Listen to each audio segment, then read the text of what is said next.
some members about ending bond buying purchases at the end of this year. I mean, is that really realistic? I don't think so. I think basically what you need to look at is what does Ben Bernanke want to do? He will lead the charge. You're inevitably going to get, it's created as a discussion. There's supposed to be people in there who genuinely you'll see one, if not a couple of members of the Fed disagreeing with or at least taking issue with quantitative easing or the policies that they're conducting.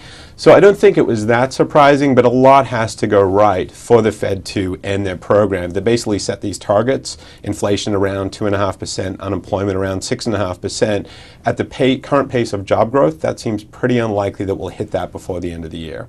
John, what's looking different to you in the fixed income space in 2013? Do we see changes in spreads in some other products, or does 2013 play out similar to the past year? I don't think there's any way it does. I mean, we've gotten to a point now where getting the kind of returns you got in fixed income over the past 3 to 4 years is going to become very, very difficult. It's become almost mathematically impossible. Yields have been pushed down over the last 4 years. We're at lower yields today than we were at the beginning of 12, 11, and 2010. We're also at, to some degree, tighter spreads. So getting that additional return, quite frankly, equity-like returns in fixed income with fixed income kind of risks, I think those days are over. So what we're suggesting people do is you've really got to pick your spots. You've got to be more tactical about how you invest, and that should help you generate better returns, but you've got to lower your expectations. So what does that mean specifically? Corporate debt or high yield? Or corporate debt is our favorite spot right now in the fixed income universe. We don't see much value in treasuries. You can trade the curve, things like that.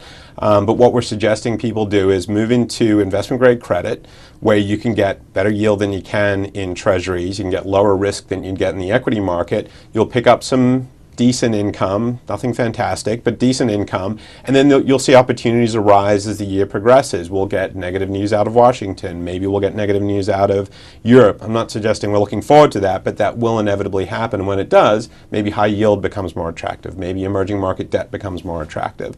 So I think it's not a very exciting strategy, but we're saying stick to the middle of the road, stick with investment grade for the time being, and when opportunities arise, maybe then you reduce your exposure to investment grade, you add exposure to some of those higher beta asset classes.